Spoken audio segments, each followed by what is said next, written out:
Greetings today. Mike Ortel speaking to you a little bit about what Jesus says in his word.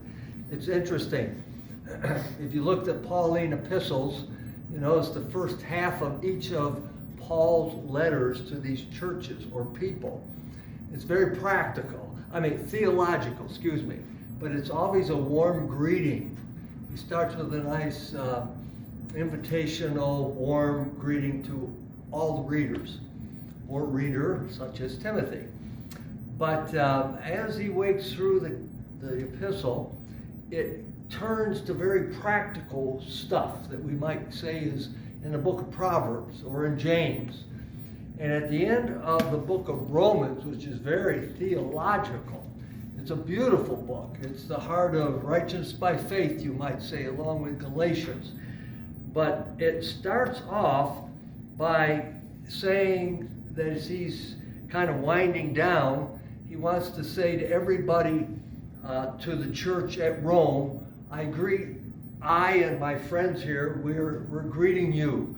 And then it mentions a name or a group of names.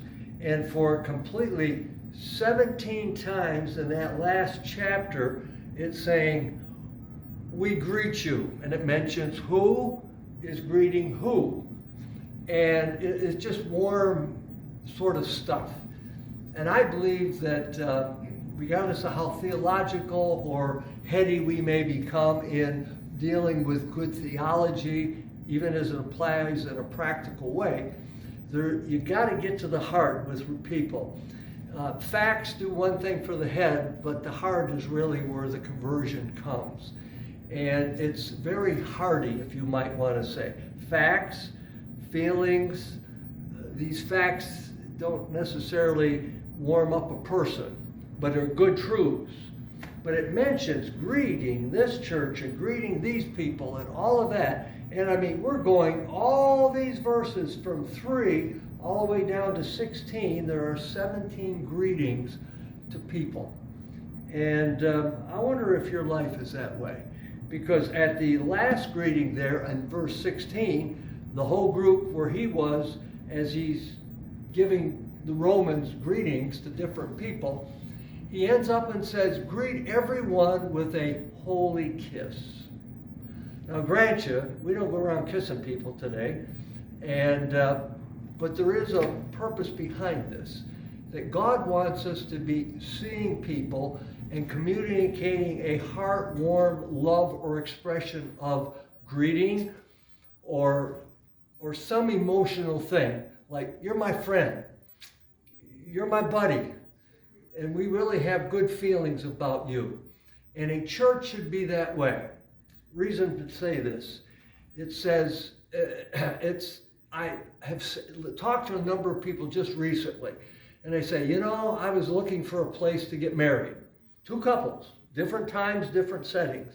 And they both told me the same story. We started going around to different churches because my wife, and she was there we decided to go to this church. Maybe they would marry us. And when we went in, they said it was as cold as a cucumber. Nobody said anything to us. The pastor was more interested in whatever, but certainly not shaking hands with somebody he's never seen before. And as a result, they said, we went once. We said, that's not the church we want to get married in, or with that pastor. They went to another church. He says, we went to a series of churches and felt coldness. Of all places, Paul is telling us, let's be warm with one another. Let us be friendly with one another. Let us tell and show that we love. And a handshake could have been equivalent to a holy kiss. Or a hug might be able to. Or just a pat on the shoulder. But recognize everyone and let them know this is a loving, receptive, warm place to be. And they eventually said, we found a pastor after a long time, and this man came out of his shoes to make us feel welcome at his church. We got married there and decided to make that our church family.